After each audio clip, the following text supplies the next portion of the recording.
అమావాస్య తిథి వస్తే పితృదేవతలు మధ్యాహ్నం 12 గంటలకు ఇంటికి వస్తారు, కొడుకింటికి.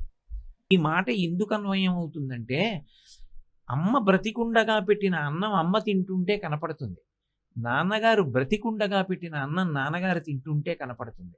శరీరం విడిచిపెట్టేసిన తర్వాత పెట్టిన అన్నం అమ్మకి వెడుతోందని, శరీరం విడిచిపెట్టిన తరువాత విడిచిపెట్టిన నీళ్లు తండ్రి గారికి వెడుతున్నాయని దేని చేత విశ్వాసం పొందాలి అంటే ప్రమాణవాక్కు చేత. ఏది ప్రమాణం? శాస్త్రం ప్రమాణం. తస్మాత్ శాస్త్రం ప్రమాణంతే కార్యాకార్య వ్యవస్థితవు.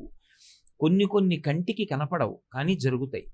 నేను ఇక్కడ కూర్చుని ఢిల్లీలో ఉన్న మా అబ్బాయికి మనీ ఆర్డర్ కడితే ఈ డబ్బు వెతుక్కుని పట్టుకెళ్ళి ఢిల్లీలో మా అబ్బాయికి ఇస్తారు. ఇక్కడ నేను కట్టిన డబ్బు మా అబ్బాయికి అందుతోందా లేదా మనం పెట్టుకున్న వ్యవస్థలో, పరమేశ్వరుడు పెట్టిన వ్యవస్థలో కూడా 3 తరాలు దాటే పర్యంతం పెట్టినటువంటి శ్రాద్ధ కర్మ చేత వాళ్ళకి అందుతుంది. వాళ్ళకి దాహం వేస్తుంది. ప్రతి అమావాస్యకి, నెలకి ఒక్కరోజు, ప్రతి అమావాస్య నాడు మధ్యాహ్నం 12 గంటలకి పితృదేవతలు గుమ్మం ముందుకు వస్తారు. ఆ రోజు తప్పకుండా పితృదేవతల పేరు చెప్పి బ్రాహ్మణుడికి పొత్తరిస్తారు. పొత్తర అంటే పొడి పదార్థములు అని. అలా ఇవ్వకపోతే కనీసం 2 చేతులు ఊపి చూపించాలి. ఇక శ్రాద్ధ కర్మ చెయ్యవలసిన రోజు వాళ్ళ శరీరం విడిచిపెట్టేసిన రోజు. ఆ రోజు కడుపున పుట్టినటువంటి అన్నదమ్ములు అక్క చెల్లెళ్ళు కలుసుకోవాలి. కర్త మగపిల్లవాడు. ఆ కారణం చేత వెనక పుట్టిన పిల్లల చేతులు పైకి పెట్టి, ఆ మొట్టమొదట పుట్టినవాడు ఎవరుంటాడో వాడి చెయ్యి కింద పెట్టి ఇలా చెయ్యి తిప్పి బొటన వేలు మించి నీరు విడిచిపెడతారు. ఒక్కొక్క దానికి ఒక్కొక్క సంకేతం ఉంటుంది. ఇలా ఇస్తే దేవతార్చనం, ఇలా ఇస్తే భిక్ష, ఇలా ఇస్తే పితృకార్యంలో విడిచిపెట్టాడు. ఇలా విడిచిపెట్టిన నీరు ఏది ఉంటుందో అది పెద్ద కొడుకు చేతుల మించి పడుతున్నప్పుడు పితృదేవతలు ఆ నీళ్లు పట్టి తాగుతారు. తాగి దాహోపశాంతి పొందుతారు. అలా పితృదేవతలకు చెయ్యవలసినటువంటి శ్రాద్ధాన్ని శ్రద్ధతో చెయ్యాలి కాబట్టి దానికి శ్రాద్ధము అని పేరు పెట్టారు. ఇంకొక పేరు పెట్టలేదు. ఆ శ్రాద్ధ కర్మ చేసేటప్పుడు తనకి ఏముందో, తను ఏం తింటున్నాడో దానికి తగినట్టుగా చెయ్యాలి.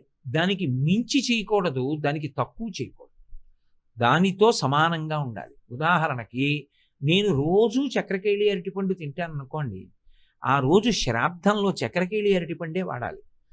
నేను రోజు చిన్న అరటిపండు ఏదో పావలాకి 4 ఇచ్చే అరటిపండు కొనుక్కు తింటాను అనుకోండి, ఆ అరటిపండే వాడాలి తప్ప ఆ రోజు చక్రకేళి అరటిపండు తెచ్చి వాడకూడదు. అందుకే శ్రీరామాయణంలో రామచంద్రమూర్తి ఆ తండ్రి దశరథ మహారాజు గారు మరణించారు అన్న విషయం కూడా తెలుసుకోలేని స్థితిలో ఉంటాడు. అరణ్యవాసానికి వెళ్ళిపోయి ముందు పరిగెత్తుకుంటూ వెళ్ళిన భరతుడు చెప్తాడు, దశరథ మహారాజు గారు శరీరం విడిచిపెట్టేశారు. వెంటనే రాముడు స్నానం చేసి గారపిండి ముద్దలు ఆ దర్భల మీద ఉంచుతాడు. వెనక కౌసల్యామాత పెద్దది కాబట్టి కష్టపడి వస్తూ ఉంటుంది. వస్తూ గారపిండి ముద్ద చూసి ఏడుస్తుంది. నా కొడుకు ధర్మాత్ముడు గారపిండి ముద్దని దర్భల మీద ఉంచి తద్దినం పెట్టాడు తండ్రికి అంటే, రాముడు ఇవాళ గారపిండి తింటున్నాడు అంటే తను ఏది తింటున్నాడో దానితోటే శ్రాద్ధకర్మ చెయ్యాలి. అలా శ్రాద్ధకర్మ చేసేటప్పుడు సాధ్యమైనంత వరకు 2 విషయాలు జాగ్రత్తగా పాటించవలసి ఉంటుంది. ఒకటి, అన్నదమ్ములందరూ కలుసుకోవాలి. అలా అన్నదమ్ములు కనీసం తల్లిదండ్రులు శరీరం విడిచిపెట్టిన రోజున కూడా కలవకపోతే వాళ్ళు ఏడుస్తారు. ఇంత దిక్కుమాలిన బిడ్డల్ని కన్నా కనీసం ఆ రోజున తల్లిదండ్రుల కోసం కలబడం అనేటటువంటిది ప్రధాన కర్తవ్యం. అసలు తల్లి తండ్రి శరీరం ఎప్పుడు విడిచిపెట్టారో కూడా జ్ఞాపకం లేకుండా ఆ రోజున అన్నదమ్ములు కలవకపోతే అంతకన్నా అన్యాయమైన జీవితం శాస్త్రంలో ఇంకోటి ఉండదు. కాబట్టి తన భార్యతో కలిసి తాను ఉంటే ఆ రోజున పచనం చేసిన పదార్థాలతో శ్రాద్ధం పెట్టాలి. అంటే వంట చేసిన పదార్థాలతోనే తద్దినం పెట్టాలి. ఒకవేళ ఏ కారణం చేతనైనా భార్య పక్కన లేకుండా, తాను ఉండవలసిన ఇంట్లో ఉండకుండా, తాను దూరదేశంలో ఎక్కడో ఉండిపోయాడు అనుకోండి, చాలా దూర ప్రదేశంలో ఉండిపోయాడు, కదిలి రావడానికి అవకాశం లేదు. భార్య తన దగ్గరికి రావడానికి అవకాశం లేదు. భార్య వేరొక చోట ఉండిపోయింది. అటువంటి పరిస్థితి ఉత్పన్నమైతే పొడిగా ఉన్నటువంటి పదార్థంతో పెట్టాలి. అందుకే భార్యా సహితుడై వండి పెట్టినటువంటి శ్రాద్ధమే పరమోత్కృష్టమైన శ్రాద్ధం. దాన్ని అన్నశ్రాద్ధము అని పిలుస్తారు. అలా పెట్టలేకపోతే కనీసంలో కనీసం పొడి పదార్థాలు ఇస్తారు. అంటే బియ్యం, పొడిగా ఉన్నటువంటి కూరగాయలు, చింతపండు, ఇలాంటివన్నీ ఇస్తారు. పొత్తర అని పిలుస్తూ ఉంటారు. అలా ఇస్తారు. దాన్ని ఆమశ్రాద్ధము అని పిలుస్తారు. అలా ఆమశ్రాద్ధం కూడా పెట్టడానికి తన దగ్గర ఏమీ లేని స్థితిలో తానుంటే పిష్టచూర్ణ శ్రాద్ధము అని పెడతారు. అంటే బియ్య పిండి కానీ ఓషధుల యొక్క పిండి అంటారు. ఓషధులు అంటే ఒకసారి పంట పండితే తెచ్చి దాచి మళ్ళీ భూమిలో వేస్తే మళ్ళీ పండే వాటిని ఓషధులు అంటారు. అవి గోధుమలు, ధాన్యం ఇవన్నీ ఓషధుల కిందకు వస్తాయి. అటువంటి వాటిని చూర్ణం చేసి ఆ పిండితో శ్రాద్ధ కర్మ నిర్వహిస్తారు. అలా నిర్వహించినటువంటి శ్రాద్ధం పిష్టచూర్ణ శ్రాద్ధం అంటారు. ఇందులో దేనికన్నా ఏది ఎక్కువ అన్న మాట ఉండదు. ఏదైనా శ్రద్ధతో పెట్టాడా లేదా, ఆ పరిస్థితిని బట్టి పెట్టాడా లేదా. భార్యతో ఉన్నాడు అన్న శ్రాద్ధం, భార్య పక్కన లేదు ఎక్కడో ఉన్నాడు, తను వంట చేసి పెట్టడానికి అవకాశం లేదు, అటువంటప్పుడు ఆమశ్రాద్ధం. ఆమశ్రాద్ధం పెట్టడానికి కూడా తగిన అవకాశం లేని స్థితిలో ఉన్నాడు, పిష్టచూర్ణ శ్రాద్ధం. 4వ శ్రాద్ధం విషయంలో భిన్నాభిప్రాయాలు ఉన్నాయి. అసలు ఆ పరిస్థితిని ప్రోత్సహించకుండా ఉండడం మంచిది అంటారు. కేవలం ద్రవ్యం ఒక్కటే ఇవ్వడం, అది హిరణ్య శ్రాద్ధం అంటారు. అంటే తాంబూలంలో ఒక బ్రాహ్మణుడు భోజనం చేస్తే ఎంత సొమ్ము అవసరమవుతుంది అన్నది లెక్క కట్టి ఆ సొమ్ముని తీసుకొచ్చి తాంబూలంలో పెట్టి ఆ రోజున తండ్రిని తలుచుకుని లేదా తల్లిని తలుచుకుని ఇచ్చేస్తారు. అది హిరణ్య శ్రాద్ధం అంటారు. కానీ ఆ పద్ధతిని శాస్త్రంలో చాలామంది పెద్దలు వ్యతిరేకిస్తారు. అలా చేయడం మంచిది కాదు. ఎందుచేత అంటే కనీసంలో కనీసం పితృ ప్రపితామహ పితామహానాం అని ముగ్గురిని తలుచుకుని శ్రాద్ధం పెట్టాలి. తండ్రి, తండ్రిని కన్న తండ్రి, ఆ తండ్రిని కన్న తండ్రి, అంటే తండ్రి, తాత, ముత్తాత ముగ్గురిని పేర్లు చెప్పాలి. చెప్పి వాళ్ళు మళ్ళీ పునరావృత్తి పొందకుండా ఉండడం కోసమని నేను ఈ శ్రాద్ధ కర్మ చేస్తున్నాను అని, ఇది అక్షయతృప్తిని కల్పించి గయాశ్రాద్ధమగుగాక అని చిట్ట చివర సంకల్పం చేస్తారు. అందుకని తల్లిదండ్రుల కడుపున పుట్టినటువంటి బిడ్డలు కనీసం అసలు వాడు ఉన్నాడు అనడానికి కారణమైనటువంటి తల్లిదండ్రులు శరీరం విడిచిపెట్టిన రోజు గుర్తు పెట్టుకుని వాడు శ్రాద్ధ కర్మ నిర్వహించకపోతే అసలు వాడిని ఎవరు నమ్మాలి? వాడు ఉన్నాడు అనడానికి కారణమైన తల్లిదండ్రుల విషయమే వాడికి జ్ఞాపకం లేదు. ఇక వాడితో స్నేహం చేసిన వాడు కానీ, వాడితో తోడబుట్టిన వాడు కానీ గౌరవింపబడతాడని, వాడి చేత విశ్వసింపబడతాడని ఎలా నమ్మడం? అందుకే పితృదేవతల విషయంలో శ్రాద్ధ కర్మ అనేటటువంటిది తప్పకుండా చెయ్యాలి. అలా చేస్తే వాళ్ళు ఏం చేస్తారు అంటే మనకి ఆశీర్వచనం ఉండదు. నేను కర్తనైతే నాకు కాదు ఆశీర్వచనం, నా బిడ్డలు వృద్ధిలోకి వస్తారు. ఎందుకంటే శాస్త్రంలో ఒక మాట ఉంది, ఎప్పుడైనా సంతానాన్ని కటాక్షించే ముందు, అందున కర్మ సంతానాన్ని ఇచ్చే ముందు, కర్మ సంతానం అంటే మళ్ళీ వాడికి కర్మ చేసేవాడు ఒకడు ఉండాలి కదా, లేకపోతే కర్మ చేయడానికి ఉండరు. ఆ కర్మ చేసేవాడిని ఇవ్వాలా వద్దా అంటే పితృదేవతల్ని సంప్రదించి పరమేశ్వరుడు ఇస్తాడు అని. నేను పితృదేవతా స్థానం అక్కడ చాలా బలీయమైనది అని చెప్తారు. ఇక కనీస మర్యాదగా పితృదేవతలకు ఆ గౌరవం ఇవ్వాలి. ఒకవేళ ఎవరైనా ఏ కారణం చేతనైనా పితృదేవతలకి అలా చేసి ఉండి ఉండకపోతే అప్పుడు ఏం చెయ్యాలి? కొన్నాళ్ళు మానేశారు, కొన్ని సంవత్సరాలు, ఆ తర్వాత దాని గౌరవం విలువ తెలిసాయి. అయ్యో జరిగింది జరిగిపోయింది, ఇప్పుడు మొదలు పెడదాం అనుకున్నాడు, కానీ గతంలో అలా శ్రాద్ధం పెట్టలేదు.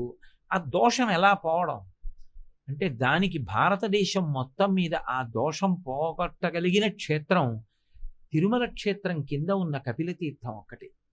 కపిలతీర్థం వెళ్ళి శ్రాద్ధం పెడితే అంతకు పూర్వం తల్లిదండ్రులకు శ్రాద్ధం పెట్టనటువంటి దోషం పరిహరింపబడుతుంది. అందుకని అన్ని వేళలా శ్రాద్ధ కర్మ ఒకలా చెయ్యాలి అని శాస్త్రం చెప్పలేదు. నువ్వున్న పరిస్థితిని బట్టి శ్రాద్ధం పెట్టాలి, కానీ ఎప్పుడైనా దానిలో శ్రద్ధ మాత్రం లోపం ఉండకూడదు. శ్రద్ధాలోపం జరగలేదు అంటే దాని అర్థం నేను నా భార్యతో కలిసి సౌకర్యంగా ఉన్నాను అనుకున్నప్పుడు అన్న శ్రాద్ధమే పెట్టాలి. ఉన్న పరిస్థితిని బట్టి శ్రద్ధారహితుడు కాకుండా శ్రద్ధాసహితుడై చేసేటటువంటి కర్మ కనుక దానికి శ్రాద్ధ కర్మ. అందుకే అమావాస్య వస్తే మధ్యాహ్నం ఎవరింటికి వెళ్ళకురా అంటారు. ఎవరింటికి వెళ్ళకురా అని ఎందుకంటారంటే వాడి ఇంటి ముందు పితృదేవతలు నిలబడతారు. అమావాస్య మధ్యాహ్నం 12 గంటలకి పితృదేవతల పేరు చెప్పి జలతర్పణం చెయ్యాలి. కనీసంలో కనీసం అలా చేయకపోతే స్వయం పాకమన్నా ఇవ్వాలి. స్వయం పాకమన్నా ఇవ్వకపోతే 12 గంటలకి లేచి నిలబడి చెప్పులు విప్పి 2 చేతులు 3 మాటలు ఇలా అనాలి. నాన్నగారండి ఏమనుకోకండి, నేను ఇవాళ ఏమీ మీకు పెట్టలేకపోతున్నానని 3 మాటలు చెయ్యి ఊపాలి. అలా కూడా ఊపకపోతే పితృదేవతలు ఆగ్రహిస్తారు. దుర్మార్గుడు, నేను జన్మనిచ్చాను, అమావాస్య 12 అయింది, అయినా సరే నాకేం చేయడం. పితృదేవతలు ఉంటారు, వాళ్ళకి ఒక లక్షణం ఉంటుంది. వాళ్ళని కొంతకాలం పాటు పితృదేవతా మండలంలో ఉంచుతారు. వాళ్ళకు ఒక అధికారం ఉంటుంది. ఏమిటో తెలుసా వాళ్ళ అధికారం? చాలా నడవడి తప్పి ధర్మాచరణమునందు వైక్లభ్యముతో జీవనమును గడిపితే నేను మన్నింపబడదనుగాక. నేను శాస్త్రం ఒక్కటే మాట్లాడుతున్నాను. అలా ప్రవర్తిస్తే తర్వాతి కాలంలో వాళ్ళు ఏం చేస్తారంటే వంశము లేకుండా చేస్తారు. అంటే వాళ్ళు చేసే పనదే. అందుకే తద్దినం పెట్టకపోతే ఏమవుతుంది అని అడిగారు అనుకోండి, వాడికి ఏం ఉండదు, కర్తకేం ఇబ్బంది రాదు. కానీ తర్వాత వాళ్ళ పిల్లలకి ఇబ్బంది వస్తుంది. కొడుకులు పుట్టరు.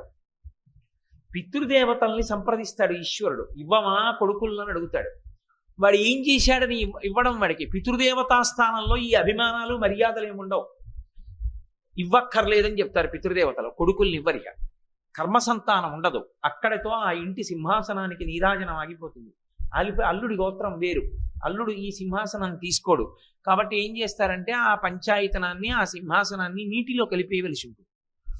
ఆ స్థితి రాకూడదు అంటే కొడుకు ఉండాలి అంటే పితృదేవతల యొక్క అనుగ్రహం ఉండాలి. పితృదేవతల యొక్క అనుగ్రహము దేనికి కలుగుతుంది? శ్రాద్ధ కర్మ చేత. శ్రాద్ధ కర్మ అన్న మాటకు అర్థం ఏంటంటే శ్రద్ధతో చేయున్నది. శ్రద్ధతో చేయున్నది అన్న మాటకు అర్థం ఏమిటి? శ్రద్ధ అంటే ఏమిటి అంటే శంకర భగవత్పాదులు వ్యాఖ్యానం చేశారు శ్రద్ధ అన్న మాటని. శాస్త్రస్య గురువాక్యస్య సత్యబుద్ధ్యావధారణ. శాస్త్రము గురువు గారు ఏం చెప్పారో అది సత్యమన్న బుద్ధితో చేసినది. ఇక్కడ నేను పిండం పెడితే మా నాన్నగారు తింటారా అండి? ఎందుకు పెట్టాలండి అంటే, నువ్వు ఇక్కడ మనీ ఆర్డర్ కట్టావు, పోస్ట్ మ్యాన్ దగ్గరికి వెళ్ళి పోస్ట్ మాస్టర్కి డబ్బు ఇచ్చి మనీ ఆర్డర్ కట్టావు. మా అబ్బాయికి డబ్బు పట్టుకెళ్ళి ఇస్తాడో ఇవ్వడో అని నువ్వు మళ్ళీ బొంబాయి వెళ్ళిపోతున్నావా? నీ కొడుక్కి వాడి పట్టుకెళ్ళి ఇస్తున్నాడో లేదో చూడడానికి. ఇక్కడ నువ్వు కట్టిన డబ్బు పోస్ట్ మాస్టర్ తంత్రి విధానం ద్వారా నీ కొడుక్కి పట్టుకెళ్ళి ఇవ్వగలిగితే వేదం చెప్పిన మంత్రములకు ఇక్కడ పెట్టిన పిండానికి నీ పితృదేవతల ఆకలి తీరదని నువ్వు ఎందుకు అనుకుంటున్నావు? నువ్వు పెట్టుకున్న విధానంలోనే ఇది ఉంటే పరమేశ్వరుడు పెట్టిన వ్యవస్థ ఎందు ఉండదు. కాబట్టి సాశ్రద్ధ కటితా సిద్ధి యయా వస్తూపలభ్యతే అంటారు శంకర భగవత్పాదులు. శాస్త్రమునందు గురువాక్యమునందు నమ్మకముండి శ్రద్ధతో చేయుట. పితృకార్యం చేస్తే సంతోషిస్తారని మీరు అనుకోకండి. శ్రాద్ధం పెడితే, శ్రాద్ధం పెట్టినప్పుడు విధి ఉంది, అలా చెయ్యాలి. ముందు రోజు స్నానం చెయ్యాలి, తలస్నానం. పితృదేవతల కొరకు స్నానం చేస్తే, రేపు మా నాన్నగారి తద్దినం అంటే నేను ఇవాళ తలస్నానం చేశాను అనుకోండి, ఇక నేను ఎవరికి ఆశీర్వచనం చేయకూడదు, విశేషమైన దేవతారాధన చేయకూడదు, దేవాలయాల్లోకి వెళ్ళకూడదు. మా నాన్నగారి గురించి స్మరిస్తూ ఉండాలి. మహానుభావుడు మా నాన్నగారు ఎంతటి పరమభక్తుడు, షట్కాల శివపూజా దురంధరుడు, ఎంతటి సంగీత విద్వాంసుడు, ఎంతటి జ్యోతిష ప్రకాండుడు. మహానుభావుడు పరమభక్తితో దూర్జటిలా శంకర శతకాన్ని రచించుకుని పద్యాలు రాశారు అని ఆ పుస్తకం చదువుకుని మా నాన్నగారి యొక్క గుణములను వర్ణించాలి. అంతేకాని ఆయనలో దోషమున్న మాట్లాడకూడదు. తండ్రి గురించి గొప్పగా మాట్లాడుకుని సంతోషించి మరునాడు శ్రాద్ధకర్మ చేసేటప్పుడు తన కొరకు అని తెచ్చుకున్నవేవీ ఇక తాను వండకూడదు. కేజీ బెండకాయలు తీసుకొచ్చి 4 పులుసులో వేసుకోగా మిగిలినవి వండి పితృదేవతలకు పెడితే వాళ్ళే తీసుకోరు. వారి కొరకనే తేవాలంతే. తెచ్చినవన్నీ వారి కొరకే. పితృదేవత శ్రాద్ధం కొరకు తెచ్చుకున్నాను అంటారు, తీసుకురావాలి. తీసుకొచ్చి సాధ్యమైనంత వరకు భార్య పచనం చెయ్యాలి. ఇంటి కోడలు కోడలు కోడలు అని తండ్రి పరితపించిపోతాడు. కోడలది కొడుకు కన్నా శక్తివంతమైన స్థానం. ఎందుచేతనంటే ఆ తిథి వచ్చినా కోడలు ఇంట్లోకి రాకుండా అశౌచం ఏదైనా ఉందనుకోండి, రాడు పితృదేవత. నా కోడలు ఇంట్లోకి రాకూడదు, నేను రానంటాడు. ఆమెకి స్నానం అయిన తర్వాత వస్తారు పితృదేవతలు. తద్దినం వాయిదా పడిపోతుంది. ఆమెకి శౌచం వచ్చిన రోజున తద్దినం పెడతారు. అంటే కోడలి స్థానం ఎంత గొప్పదో. అందుకే కోడల్ని తెచ్చుకునేటప్పుడు అత్యంత పరాకుగా చూసుకునేది ఏదంటే ఆ కుటుంబానికి శాస్త్రంలో ఉన్న నమ్మకం. లేకపోతే నశించిపోతావు, రేపు పొద్దున నీకు దీపం కూడా పెట్టదు ఆవిడ. కాబట్టి ఆవిడ దీపం పెట్టాలి. దీపం పెడితే ఈయన శ్రాద్ధ కర్మ చేసి ఎంతో భక్తితో వాళ్ళకి వడ్డించి వాళ్ళ తండ్రి గారి గురించి మాట్లాడుకుని పొంగిపోయి అప్పుడు ఈయన పితృశేషం బ్రాహ్మణులు తినగా మిగిలిన పదార్థాన్ని తిని అగ్నిహోత్రముఖంగా గవ్యము అంటారు, కవ్యం అంటారు, హవ్య కవ్యములు అంటారు. హవ్యం అంటే దేవతలు గడుతుంది, కవ్యం అంటే పితృదేవతలు గడుతుంది. హవ్య కవ్యములను అగ్నిహోత్రుడు తీసుకెడతాడు. ఆ కవ్యమును పితృదేవతలకు ఇస్తే వాళ్ళు పొంగిపోతారు. అమావాస్య తిథి వస్తే పితృదేవతలు మధ్యాహ్నం 12 గంటలకు ఇంటికి వస్తారు, కొడుకింటికి. అందుకే అమావాస్య వస్తే మధ్యాహ్నం ఎవరింటికి వెళ్ళకురా అంటారు. ఎవరింటికి వెళ్ళకురా అని ఎందుకంటారంటే వాడి ఇంటి ముందు పితృదేవతలు నిలబడతారు. అమావాస్య మధ్యాహ్నం 12 గంటలకి పితృదేవతల పేరు చెప్పి జలతర్పణం చెయ్యాలి.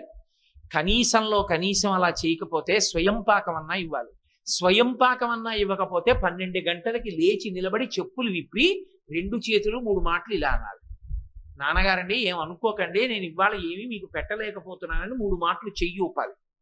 అలా కూడా ఊపకపోతే పితృదేవతలు ఆగ్రహిస్తారు. దుర్మార్గుడు, నేను జన్మనిచ్చాను, అమావాస్య 12 అయింది, అయినా సరే నాకేం చేయలేదు. నాకు ఒక్కొక్కసారి ఆశ్చర్యంగా ఉంటుంది. నేను చెప్పిన మాటల్ని ఎంత గట్టిగా పట్టుకుంటుంటారంటే కొంతమంది, మా మోహన్ రావు గారు అమావాస్య వస్తే ఏ బ్రాహ్మణ కుటుంబం కన్నా నిష్ఠగా చేస్తారు పితృదేవత. 12 అయ్యే వరకు ఉండి బ్రాహ్మణుల్ని తీసుకొచ్చి స్వయం పాకం ఇచ్చి అప్పుడు భోజనం చేస్తాడు. కాబట్టి అమావాస్య నాడు పితృతర్పణం చెయ్యాలి. ఆంధ్రదేశంలో అంటే సమస్త ఆచారములు లుప్తమైపోతున్నాయి, కానీ ఇప్పటికీ ద్రవిడ దేశంలో మహళయపక్షం వస్తే ఏ దేవాలయానికి వెళ్ళరు. మహళయపక్షం అంతా ఎంత పెద్ద ఆఫీసర్లు కూడా మధ్యాహ్నం అయ్యేటప్పటికీ పుష్కరిణిలో స్నానం చేసి పితృదేవతలకి జలతర్పణలు చేస్తారు. కాబట్టి పితృదేవతల గురించి పట్టించుకునేవాడు ఉండడు.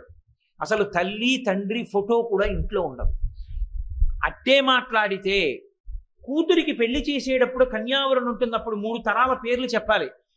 ఇంటి బ్రహ్మగారు అడుగుతాడు, ఏమయ్యా 3 తరాల పేర్లు చెప్పు, మీ తాతగారి పేరు ఏమిటంటాడు, తెలియదు. అది చెప్పడానికి ఒక ముసలమ్మ ఉంటుంది, ఆవిడని అడగాలి. మీ తాత పేరు ఇదిరా అంటుంది ఆవిడ. అప్పుడు ఆ తాత పేరు, అప్పుడు తండ్రి పేరు చెప్తాడు. వీడి పేరు ఒకటే, వీడి గుర్తు, తండ్రి పేరు ఏదో కొద్దిగా గుర్తు ఉంటే తాత పేరు తెలియదు. అసలు ముత్తాత పేరు చెప్పేవాడే లేదు. అసలు నాయనమ్మ పేరు అవి తెలుసున్న వాళ్ళు, తాతమ్మ పేరు తెలుసున్న వాళ్ళు ఇప్పుడు లేనే లేదు. అసలు తల్లిదండ్రులతోటి అనుబంధమే లేదు. వాడు పుడుతూనే హాస్టల్కి పోతాడు, తర్వాత అమెరికా పోతాడు, అక్కడ చదువుకుంటాడు, రష్యాలో ఉద్యోగం చేస్తాడు, లండన్లో రిటైర్ అవుతాడు, ఎక్కడో ఢిల్లీలో సెటిల్ అవుతాడు. ఈలోగా ఆ జన్మనిచ్చిన తండ్రి ఎప్పుడో ఆ ఊపిరి ఆగిపోతుంది. ఆగిపోయిన పుణ్యానికి వాడిని ఐస్ పెట్టులో పెట్టి 48 గంటలు పీనుగు నానిపోయి గడ్డ కట్టేసి ముట్టుకుంటే జారిపోయేట్టు అయిపోయాక వాడు వస్తాడు. వాడిని కన్న పుణ్యం ఏమిటో తెలుసా అండి? కొడుకు అడగాలి అగ్నిహోత్రుణ్ణి, ఆ కట్టెల మీద పెట్టేటప్పుడు ప్రార్థన చేస్తాడు, మా నాన్న బతికున్నంత కాలం నిన్ను పరమభక్తితో ఆరాధన చేశాడు, మా నాన్నని కాల్చక అలా చేసి ఇబ్బంది పెట్టకయా, మా నాన్నని భగ్గుమన కాల్చి నీలో హవిస్సు వేస్తే దేవతలకు ఎలా తీసుకెళ్ళావో అలా మా నాన్న శరీరముతో ఉన్న నాళ్ళు నిన్ను గౌరవించాడు, మా నాన్న శరీరాన్ని హవిస్సుగా దేవతలకి తీసుకెళ్ళి అని ప్రార్థన చెయ్యాలి. కానీ ఇవాళ కొడుకు చేసిన దురాగతానికి తండ్రులు ఏమవుతున్నారు? 48 గంటల పైచిలుకు పాచి పీనుగు ఐస్ మీద పడుకుని ఉంటుంది. లోపలికి మంచిలిపోయి ప్రేతం బిగిసిపోయి బయటికి తీసినప్పుడు కాళ్ళు చేతులు పట్టుకుంటే మంచు ముద్ద అయిపోయి ఉంటుంది. తలకట్టు భాగం పట్టుకుంటే కింద ఐసే, అసలే చల్లబడిపోయింది, దాని మీద ఐసు. గాలాడని గాజు పెట్టెలో 48 గంటలు పడుకుని ఉంటాడు ఆ కొడుకు కోసం చూస్తూ. వాడికి నీటి చుక్క పోసిన వాడు ఉండడు, అప్పుడు వస్తాడు. దీన్ని తీసుకెళ్లి కట్టెల మీద పెట్టి వెలిగిస్తే ఎంత పొగొస్తుందో అందులోంచి. అది కాలదో పట్టాను. కొడుకుని కన్నందుకు తండ్రి పొందినటువంటి బహుమానం అది. తండ్రి చచ్చిపోయే వేళటికి పక్కన కూడా కొడుకు ఉండనటువంటి దైన్య స్థితికి దిగజారిపోయింది వాళ్ళ ప్రపంచం. కారణం ఏమంటే యుగ లక్షణం అలా ఉంటుందమ్మా. తండ్రికి కొడుకు మీద ఆశ లేదు, కొడుక్కి తండ్రి మీద కర్తవ్యం లేదు. మా అబ్బాయి అమెరికాలోనే ఉండాలి, లక్షలు తేవాలి, తండ్రికి సంతోషం. నాన్నగారు పెద్దవాడైపోయాడు, నాన్నగారికి నేను కాళ్ళు పట్టింది ఎప్పుడు, నాన్నగారికి కూరలు తెచ్చి, నాన్నగారండి మీకు దోసకాయ పప్పు ఇష్టం, దోసకాయలు తెచ్చాను నాన్నగారండి, అమ్మ దోసకాయ పప్పు అయ్యమ్మ ఇవాళ నాన్నగారు తింటారని కొడుకు అన్ననాడు తండ్రికి గజారోహణం చేయించినట్టు. అన్న కొడుకేడి 70 ఏళ్ళు వచ్చినా వీడి సంచి, వీడి సైకిలు, వీడి కూరలు వీడివే. తెచ్చినవాడా వండి పెట్టినవాడా ఎవడున్నాడు కనుక. కాబట్టి నేను ఎంత తల కొట్టుకుంటే ఏం ప్రయోజనం. కాబట్టి దేవతలకు, పితృదేవతలకు, నీకు నాకు ఎవరు చెప్తున్నారు ఈ మాటలన్నీ? నేను చెప్తున్నాను అనుకోకండి, కోటేశ్వరాలు చెప్పట్లేదు, భాగవతంలో చెప్పారు. సుమేరు శృంగ మధ్యస్థ అంటే మేరు పర్వతము దేవతలకు అనుకూలంగా ఉంటుంది, రాక్షసులకు విరోధంగా ఉంటుంది. అందుకే దేవతల యొక్క పట్టణాలన్నీ మేరు పర్వతం మీద ఉంటాయి. మనం ఎప్పుడైనా గ్రహాల్ని పిలిస్తే ఏవి మేరు పర్వతానికి ప్రదక్షిణం చేసి వస్తాయో ఆ గ్రహానికి మనం దర్శనం చేస్తే ప్రదక్షిణంగా పెడతాం. అది అప్రదక్షిణంగా వచ్చేటటువంటి గ్రహం అయితే దాన్ని దర్శనం చేయడానికి అప్రదక్షిణంగా పెడితేనే ఎక్కువ ఫలితం. అలాగే ఉండాలి గుడి కూడా. అందుకే మీరు చూడండి, సత్యనారాయణ వ్రతం చేస్తే రాహుకేతువుల్ని పిలుస్తారు. అప్పుడు పిలిచినప్పుడు ఇది మేరు పర్వతానికి అప్రదక్షిణంగా వస్తోంది అని పిలుస్తారు. అందుకే శ్రీకాళహస్తిలో రాహుకేతు పూజలు ఎందుకు వచ్చాయో తెలుసా? శ్రీకాళహస్తి క్షేత్రంలోకి వెళ్ళినప్పుడు అప్రదక్షిణంగా పెడతారు, ప్రదక్షిణంగా వెళ్ళరు. రాహుకేతు పూజ ఉందని గుర్తు ఏమిటంటే అప్రదక్షిణ క్షేత్రం, అందుకే అక్కడ బాగా ఫలిస్తాయి. అవి అప్రదక్షిణంగా వస్తాయి మేరు పర్వతానికి. ఆ మేరు పర్వతం మీద ఉంటాయి దేవతల యొక్క పట్టణాలన్నీ కూడా అక్కడ ఉంటాయి. అందులో ఆ మేరు పర్వతానికి మధ్యలో ఉన్నటువంటి శిఖరం మీద అది భూమికి అంతటికీ కూడా పైకి ఎత్తుగా ఆకాశాన్ని ఒరుసుకుంటూ ఉంటుంది. అటువంటి మధ్య శిఖరం పైన అమ్మవారి యొక్క పట్టణం ఉంటుంది. అందులో అమ్మవారు కూర్చుని కిందకి పాదం పెట్టుకుంటుంది. అప్పుడు భూమి ఏమవుతుంది? ఆవిడికి పాదపీఠం అయిందా లేదా? సుమేరు శృంగ మధ్యస్థ శ్రీమన్నగర నాయక అయినప్పుడు భూమి పీఠం అయిందా లేదా ఆవిడికి? కాబట్టి భూమి పీఠం. ఎటువంటి పీఠం? ఆదిశేషుని యొక్క పడగల యొక్క మణుల చేత ప్రకాశిస్తున్నటువంటి పాదపీఠం ఆవిడికి భూమి. అంటే ఇప్పుడు విరాట్ రూపాన్ని చెప్తున్నారు శంకరాచార్యులు వారు. ఇందులో స్థూలంగా సింహాసనంలో కూర్చున్న అమ్మవారిగా చెప్పట్లేదు. అందుకే వహ్నిమండల శరీరిడిం గగనశేఖరించ పరమాత్మికాం ఈ నామాలు పడుతున్నాయి అక్కడికి వెళ్ళేటప్పటికి. పెద్ద పెద్ద పెద్ద పెద్ద ఉపమానాలు, ఆకాశమంత కిరీటం, అగ్నిహోత్రం శరీరం, అంతంత పెద్ద పెద్ద వాటితో కలుపుతున్నారు. ఎందుకని ఇప్పుడు విరాట్ రూపంగా చెప్తున్నారు ఆవిడ. భూమి అంతా కలిపి ఆవిడికి పాదపీఠం అయింది. అలా కూర్చుంది తల్లి. ఆదిశేషుడు అమ్మవారి యొక్క పాదపీఠాన్ని మోస్తున్నాడు. ఇప్పుడు అమ్మవారి యొక్క పాదపీఠాన్ని ఆయన మోస్తున్నాడు అంటే దాని అర్థం ఏమిటి? అమ్మవారి పాదములకు అంటి ఉన్నటువంటి ధూళికణములు ఆయన శిరస్సు మీద పడుతుంటాయి కాదు. ఇప్పుడు మీరు ఒక్కటి గమనించండి, ఇలా ఆదిశేషుడు అమ్మవారి యొక్క పాదపీఠముగా ఉండి అమ్మవారి యొక్క పాదములకు అంటినటువంటి ధూళిని తల మీద వేసుకుంటాడు అని ఎక్కడైనా చెప్పబడి ఉన్నదా? మీరు ఒక్క విషయం గమనించాలి. మూక పంచశతిలో మూకశంకరులు పాదారవింద శతకంలో ఒక శ్లోకం చేశారు. అందులో ఆయన అన్నారు, మహాభాష్య వ్యాఖ్యా పటుచయన మారూపయతివా అన్నారు.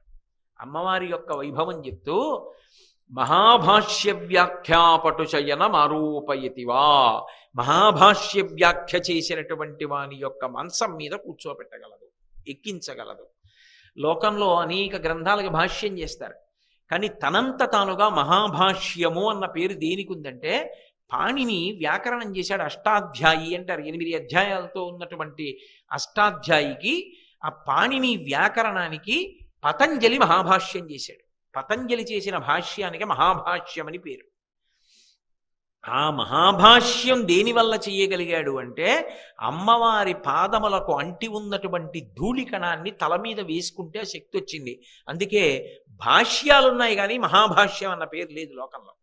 మహాభాష్యము అని తనంత తానుగా పిలువబడేది ఒక్క పాణిని వ్యాకరణానికి, పతంజలి చేసిన భాష్యానికి. పాణిని వ్యాకరణం పరమశివుడి చేతిలో ఉన్నటువంటి ఢమరుకాన్ని మోగించినప్పుడు వచ్చినటువంటి మాహేశ్వర సూత్రులను ఆధారం చేసుకుని పాణిని వ్యాకరణ రచన చేశాడు. దానికి పతంజలి భాష్యం చేశాడు. ఆ భాష్యం మహాభాష్యమై. కాబట్టి ఆదిశేషుడు అమ్మవారు ఎప్పుడూ కూడా, అమ్మవారు పరదేవతా స్వరూపంగా, ఆదిశేషుడు అమ్మవారి యొక్క అనుగ్రహాన్ని పొందినవాడిగా, విశేషమైన విభూతి పొందినవాడిగా నిలబడి ఉంటాడు. ఎందుకు ఆయన అలా పొందుతాడు అంటే ఆయనకి సత్యధర్మముల యందు ఉన్నటువంటి నిష్ఠ అటువంటిది. దీని గురించి ఎవరు అటువంటి నిష్ట పొంది ఉంటాడో వాడు ఆ స్థితిని పొందుతాడు. అందుకే ఆయనకి శేషుడు అనంతుడు అని 2 పేర్లు. శేషుడు అన్న మాటకు అర్థం ఏమిటంటే కల్పాంతమునందు నశించేటటువంటి వాడు కాడు, అందుకుని శేషుడు. 2, ఆయన శ్రీ మహావిష్ణువుకి శయనమై ఉంటాడు. ఆయన అనంతుడు అంటే అంతము లేనివాడు. ఇంత గొప్ప స్థితికి ఎలా వెళ్ళాడు అంటే సత్యధర్మముల యందు ఆయనకున్న నిష్ట. ఎక్కడ చెప్పారు ఆ విషయం? మహాభారతం ఆదిపర్వంలో ఉంది. నేను మీకు ఆదిపర్వం ప్రవచనం చేసినప్పుడు చెప్పాను. కద్రువ వినత వాళ్ళిద్దరూ కూడా అక్కా చెల్లెళ్ళు, కశ్యప ప్రజాపతి భార్యలు. కశ్యప ప్రజాపతిని అడిగారు, మాకు ఉత్తమ సంతానం కావాలని అడిగారు. కొన్ని వేల సంవత్సరములు ఆయనకి సేవ చేసిన తర్వాత ఆయన పుత్రకామేష్టి చేశాడు. మీ ఇద్దరికీ ఉత్తమమైన సంతానం కలుగుతుంది, ఎటువంటి సంతానం కావాలన్నాడు. కద్రు అంది, నాకు 1000 మంది సంతానం కావాలి, పొడుగ్గా ఉండేటటువంటి వాళ్ళు, ఉత్సాహవంతులు కావాలని. వినత అడిగాడు, నీకెటువంటి పిల్లలు కావాలన్నాడు. కద్రుకి ఎటువంటి పిల్లలు పుడతారో దానికి రెట్టింపు శక్తి ఉన్నవాళ్ళు కావాలి, తేలిక. తథాస్తు.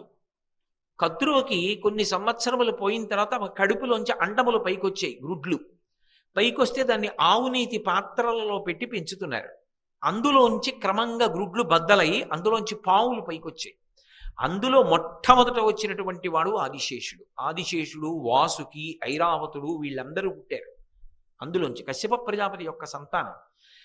బాధ కలిగింది వినతకి, కద్రువుకి పిల్లలు పుట్టేశారు, నా గుడ్లలోంచి ఇంకా సంతానం రాలేదని ఒక గుడ్డు బదలగొట్టింది. అందులోంచి నడుము కింద భాగం ఏర్పడిన వాడు, పై భాగం మాత్రమే ఏర్పడినటువంటి వాడు అనూరుడు పైకొచ్చాడు. పైకొచ్చి అమ్మకి శాపం ఇచ్చాడు, నువ్వు నా శరీరం ఏర్పడకుండా గుడ్డు బదలగొట్టావు కాబట్టి నువ్వు కొన్ని సంవత్సరములు దాస్యం చేస్తావు కద్రువకన్నాడు. తరువాతి కాలంలో ఆవిడ దాస్యం చేసింది.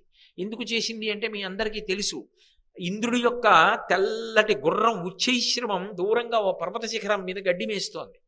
వినత కద్రువ ఇద్దరు చూడ్డానికి వెళ్ళారు. మాత్సర్యంతో మొదలు మహాభారతం.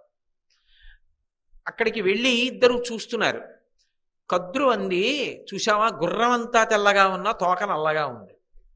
వినతంది, అక్క ఏ కన్నులతో చూస్తున్నావే, దానికి మచ్చలేదే, గుర్రం అంతా తెలుపంది. ఇప్పుడు చీకటి పడుతోంది, సరిగ్గా కనపడదు, రేపు ఉదయం వద్దాం. గుర్రం తోకకి నలుపు ఉంటే నువ్వు నాకు దాస్యం చెయ్యి, గుర్రం తోకకి నలుపు లేకపోతే నేను నీకు దాస్యం చేస్తాను. సరేనన్నారు, వెళ్ళిపోయారు.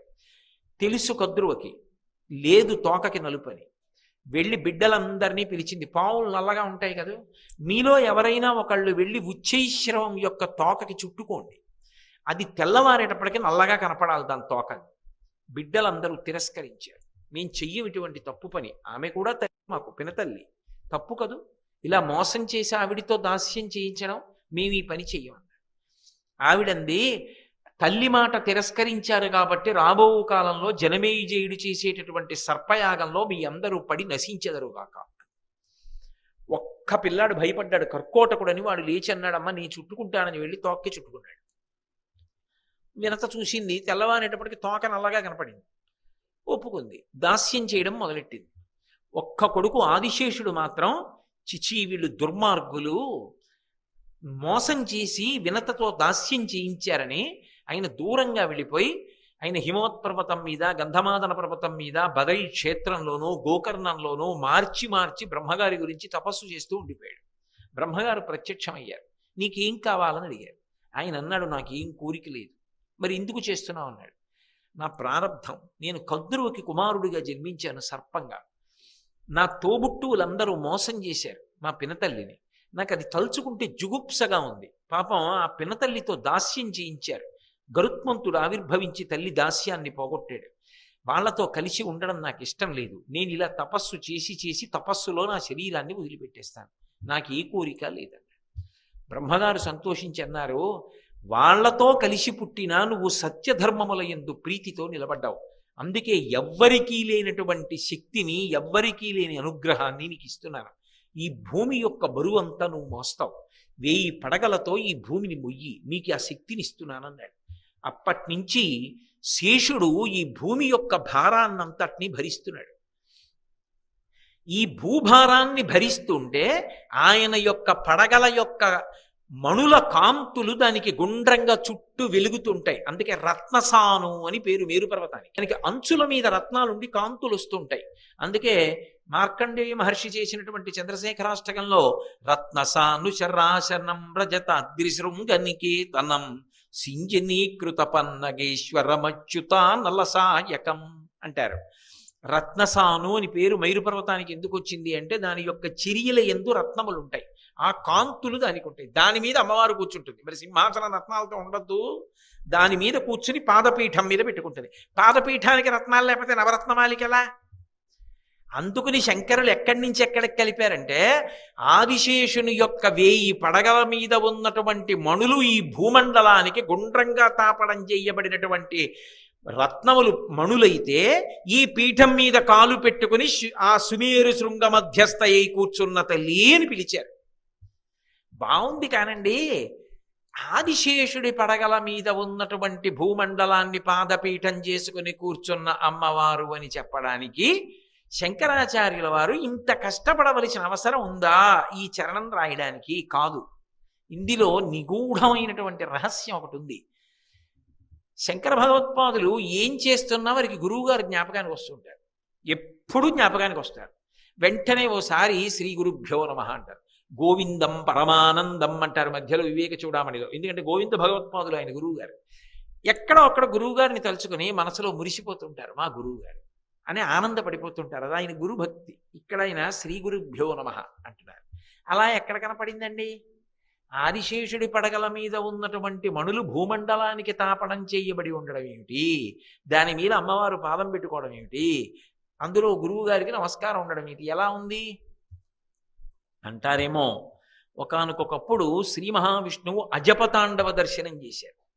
అజపతాండవము అంటే జపం ఉండదు, మంత్రం ఉండదు, అంగన్యాస కరన్యాసాలు ఉండవు.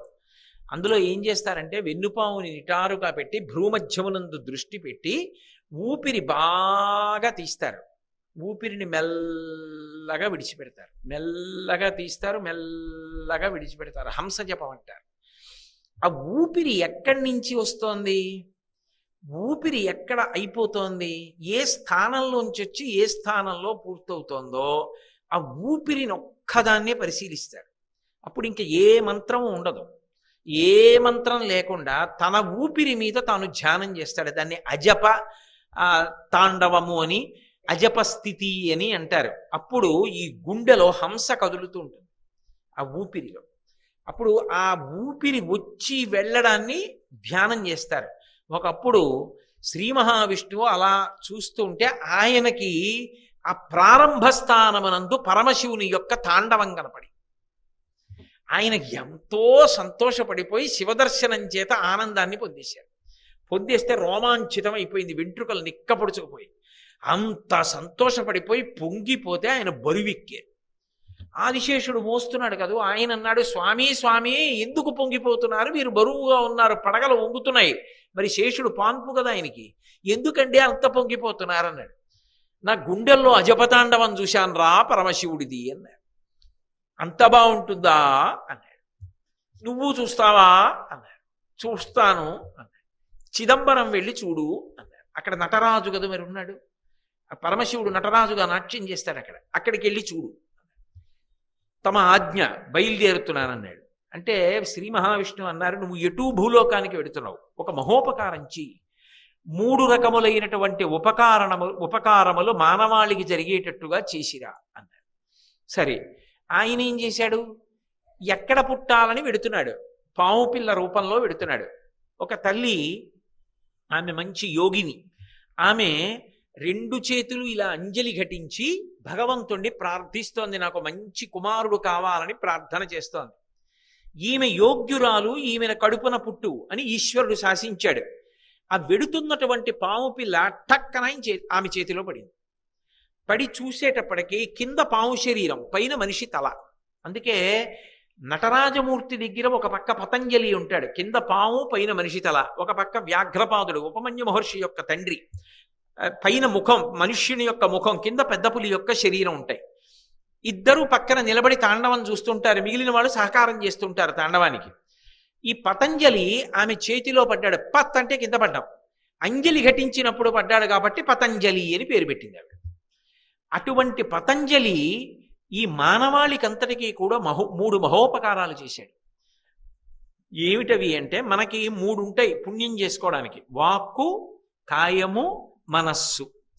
వాక్కు అంటే మాట మంచి మాట మాట్లాడవచ్చు, భగవన్నామం చెప్పవచ్చు, స్తోత్రం చెయ్యవచ్చు, దానివల్ల పుణ్యం. వాక్కు బాగుండడానికి ఆయన వ్యాకరణాన్ని ఇచ్చాడు, వ్యాకరణానికి భాష్యం ఇచ్చాడు, అదే మహాభాష్యం. ఆ మహాభాష్యం ఇవ్వడానికి పరదేవత యొక్క అనుగ్రహాన్ని పొందాడు. ఆవిడ పాదధూళిని తల మీద ధరించి మహాభాష్యం ఇచ్చాడు. అది మూకశంకరులు మూకపంచదశిలో చెప్పారు, మహాభాష్య వ్యాఖ్యాపటు శయనమారూపయతివా అని. కామాక్షి పరదేవత అనుగ్రహంతో పతంజలి మహాభాష్యం చేశాడు అని. కాబట్టి వాక్కుకి మొదటి ఉపకారం. 2, శరీరానికి ఉపకారం. ఎలా అంటే, ఆయుర్వేద గ్రంథాన్ని ఇచ్చాడు. చరక సంహిత అంటారు. చరకుడు అన్న పేరు మహానుభావుడు పతంజలిది. ఆత్రేయ సంహిత అంటారు. అత్రిగోత్రంలో పుట్టాడు, అత్రిపుత్రుడిగా వచ్చాడు, అందుకని ఆత్రేయ సంహిత. ఆత్రేయ గోత్రంలో మహాపురుషులు పుడుతూ ఉంటారు. శంకర భగవత్పాదులు పుట్టారు, పతంజలి పుట్టాడు. అది కాబట్టి ఆ ఆత్రేయ సంహిత ఇచ్చాడు ఆయన. కాబట్టి శరీరానికి ఉపకారం చేశాడు, వ్యాధి రాకుండా కాపాడు. అలాగే 3వది మనస్సుకి యోగ సూత్రములను ఇచ్చాడు పతంజలి. యోగ సూత్రాలు మనస్సుని నిలబెట్టడం ఎలా అన్నది నేర్పాడు. మనస్సుకి, వాక్కుకి, కాయమునకు 3ంటికి ఉపకరించేటటువంటి గ్రంథములను ఇచ్చాడు. కాబట్టి పతంజలి 3 ఉపకరణములతో ఉండి పుణ్యాన్ని సంపాదించుకోగలిగిన మనుష్య జాతికంతటికి ఉపకారం చేశాడు. మహాభాష్యాన్ని తయారు చేశాడు. మరి శిష్యులకి చెప్పద్దు? శిష్యులకు చెప్పాలి. అందుకని శిష్యులకి చెప్పాలంటే ఒక్కొక్కడిని పిలిచి మహాభాష్యం అప్పటికి చెప్తాడు. ఆయనకి 1000 పడగలు ఉన్నాయి. ఆయన సహజంగా శేషుడు కదా. అందుకని ఆయన ఏం చేశాడు? అసలు వచ్చింది ఎందుకు? శివతాండవం చూడడానికి వచ్చాడు చిదంబరంలో. చిదంబరం వెళ్ళి పరమశివతాండవం చూశాడు. అందరూ వాద్యాలు మ్రోగిస్తున్నారు, పాటలు పాడుతున్నారు, ఆయన తాండవం చేస్తున్నాడు. విఘ్నేశ్వరుడు ఈయన వంక చూసి నవ్వాడు. ఎందుకు నవ్వుతున్నావు అన్నాడు. మేమందరం వాద్యాలు మ్రోగిస్తాం, నువ్వు పాము నువ్వేం చేస్తావు అన్నాడు. నేనేం చేస్తాననుకుంటున్నావు కదా, నేను ఆయన కాలుకి చుట్టుకుని ఆయన కాలికి అందే అవుతాను. నాట్యం చేసేటప్పుడు అందే అందం కదూ అని ఎగిరి పరమశివుని యొక్క ఎడంపాదాన్ని చుట్టుకున్నాడు. శంకరాచార్యులు వారు శివతాండవ స్తోత్రం చేశారు. అందులో అప్పుడప్పుడు పరమశివుడు కాలు ఎందుకు ఆపుతాడో చెప్పారు. అంత వేగంగా కదులుతుంటే పాము కదు శేషుడు జారిపోతూ ఉంటాట. మళ్ళీ చుట్టుకోవడానికి అవకాశం ఇవ్వడానికి ఒకసారి అలా ఆగుతుంటాడు, ఆగి మళ్ళీ చేస్తుంటాడు. అందుకని ఆయన చుట్టుకున్నాడు. చుట్టుకుని చిదంబరంలో తాండవం చూసి సంతోషించాడు. ఇప్పుడు మహాభాష్యం మరి చెప్పాలిగా శిష్యులకు, అప్పటితో పూర్తి అయిపోతుంది తను వచ్చిన పని. 1000 మంది శిష్యుల్ని పెట్టుకున్నాడు. తెరడ్డు పెట్టాడు శేషుడని తెలియకుండా ఉండడానికి. తను వెనక్కి కూర్చునేవాడు, రోజు పాఠం చెప్పేవాడు. తను తెర వెనకున్నాడుగా. గురువుగారు వ్యాకరణం కొంచెం వినేటప్పుడు ఏమిటంటే, అబ్బా ఏం వింటాను బాబోయ్, ఎంత కఠినంగా ఉందో అని అనిపించే అవకాశం ఉంటుంది. కొంచెం అర్థం చేసుకోవడానికి మనసు అక్కడే పెట్టవలసిన అవసరం ఉంటుంది కదా మరి. అందుకని ఎవరైనా పిల్లలు గబుక్కుని వెళ్ళిపోతారేమో బయటికని నాకు చెప్పకుండా ఎవరైనా కానీ వెళ్ళిపోతే పాఠం మధ్యలో వాడు బ్రహ్మరాక్షసుడు అవుతాడని ముందే శాపం పెట్టాడు. తెరకి అటు 1000 మంది కూర్చునేవారు, ఇటు ఈయన కూర్చుని 1000 పడగలతో పాఠం చెప్తుండేవాడు. అందులో ఓ శిష్యుడు గౌడదేశం నుంచి వచ్చాడు. వాడు మందమతి నాలాగా, వాడికి తొందరగా అర్థం కాదు. అబ్బాయి ఈ పాఠం ఏమిటో విసిగెత్తిపోతుంది బాబాయ్, నాకు అర్థం కావట్లేదు. ఆయన 1000 పడగలతో 1000 తలలు పెట్టి 1000 మందికి చెప్పేస్తుండేవాడు. గురువుగారు ఎటు మనని చూడటం లేదు, తెర వెనకాల ఉన్నారు కదా అని బయటికి వెళ్ళిపోయాడు. కాసేపు తిరిగి వద్దాంలే, పాఠం అయ్యే సమయానికి లోపలికి వచ్చి ఎదురుగుండా కూర్చుంటే విన్నాడు అనుకుంటాడు అని బయటికి వెళ్ళిపోయాడు. ఈయన పాఠం చెప్తున్నాడు.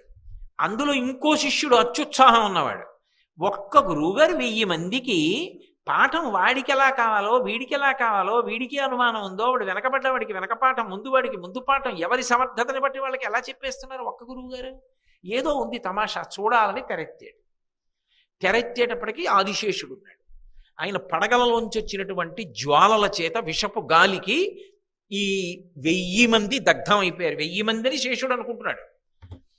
అయ్యయ్యయ్యయ్యో వీడెవరో తెరెత్తాడు రా, వద్దని ముందే చెప్పాను, 1000 మంది దగ్ధం అయిపోయి బూది కుప్పలైపోయారు.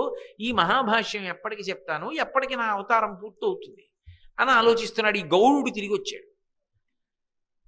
నువ్వెక్కడికి వెళ్ళావన్నాడు. అయ్యా నాకు పాఠం విసిగెత్తిపోయి బయటికి ఫోన్లే వెళ్ళిపోతే వెళ్ళిపోయావు, కానీ నువ్వు ఉపకారం చేసావురా, బతికావు, మిగిలిన వాళ్ళందరూ వెళ్ళిపోయారా నా విషపు గాలికి, వచ్చి కూర్చోవాలి. వాడు భయపడుతూ కూర్చున్నాడు. ఆయన సంకల్పం చేసి వాడి కళ్ళల్లోకి చూశాడు. ఆ గౌడ దేశం నుంచి వచ్చినటువంటి శిష్యుణ్ణి గౌడుడు అనేవారు. ఆయనను అనుగ్రహించేశాడు. ఆయనకి మహాభాష్యం అంతా వచ్చేసింది. వచ్చేసిన తర్వాత అన్నాడు, ఒరే నీకు మహాభాష్యం అంతా నేర్పించాను, ఇప్పుడు నువ్వు ఈ మహాభాష్యాన్ని తగినటువంటి శిష్యులకు నేర్పు. కానీ ఓ ఇబ్బంది ఉంది, పాఠం మధ్యలో వెళ్ళిపోతే బ్రహ్మరాక్షసుడు అయిపోతాడా అన్నాను కదా. బ్రహ్మరాక్షసుడు అంటే ఎవరవుతారో తెలుసా? వేదాధ్యయనం చేసి బ్రాహ్మణుడై పుట్టి సాటి బ్రాహ్మణుల్ని దోచుకుని వాళ్ళ కాంతల్ని దోచుకుని చెయ్యకూడని పనులు చేస్తే చిన్న వయస్సులో మరణించి రాక్షసుడై పుడతాడు. వాణ్ణి బ్రహ్మరాక్షసుడని పిలుస్తాడు. నువ్వు బ్రహ్మరాక్షసుడు అయిపోతావు. ఇప్పుడు అయిపోయి పంచగౌడ దేశాలకి కేంద్ర బిందువు నర్మదా నదీ తీరంలో పెద్ద రావి చెట్టు ఉంది. ఉత్తర భారతదేశం నుంచి దక్షిణ భారతదేశానికి విద్య నేర్చుకోవడానికి వచ్చేవారు. అలా యువతల వైపు నుంచి ఉత్తర భారతదేశానికి వెళ్ళేవారు. ఆ రోజుల్లో పాటలీపుత్రంలో పెద్ద పెద్ద విశ్వవిద్యాలయాలు, అందుకని అట్టెడుతూ ఉండేవారు. అక్కడ కూర్చో రావి చెట్టు మీద. వచ్చిన ప్రతివాడిని అడుగుతుండే, ఎక్కడికెడుతున్నావు అని అడుగు. దక్షిణ దేశంలో చిదంబరంలో పతంజలి గురువు గారు ఉన్నారు, మహాభాష్యం నేర్చుకోవడానికి ఎడుతున్నావు అంటారు. పక్కకి రా, నిన్ను 3 ప్రశ్నలు అడుగుతానని వేదంలోంచి 3 ప్రశ్నలు అడుగు. వాడు చెప్పగలిగితే మహాభాష్యం చెప్పేయి, నీకు వచ్చు కాబట్టి. చెప్పేశాను కదా నీకు, చెప్పేయి. ఒకవేళ వాడు చెప్పలేకపోతే వాడిని తిని, నీకు ఆహారం వచ్చేస్తుందని. ఆయన అక్కడెక్కి కూర్చున్నాడు రావి చెట్టు మీద. వచ్చిన ప్రతివాడిని అడిగేవాడు, ఎక్కడికెడుతున్నావు అనేవాడు. దక్షిణ దేశం చిదంబరం పెడుతున్నాను. ఎందుకు? అక్కడ పతంజలు ఉన్నారు. వెళ్ళి ఏం చేస్తావు? ఆయన దగ్గర మహాభాష్యం నేర్చుకుంటాను. నేనే నేర్పుతాను లేరా అని పక్కకి తీసుకెళ్లి ప్రశ్నలు అడిగేవాడు. వాడు చెప్పలేకపోతే తినేసేవాడు.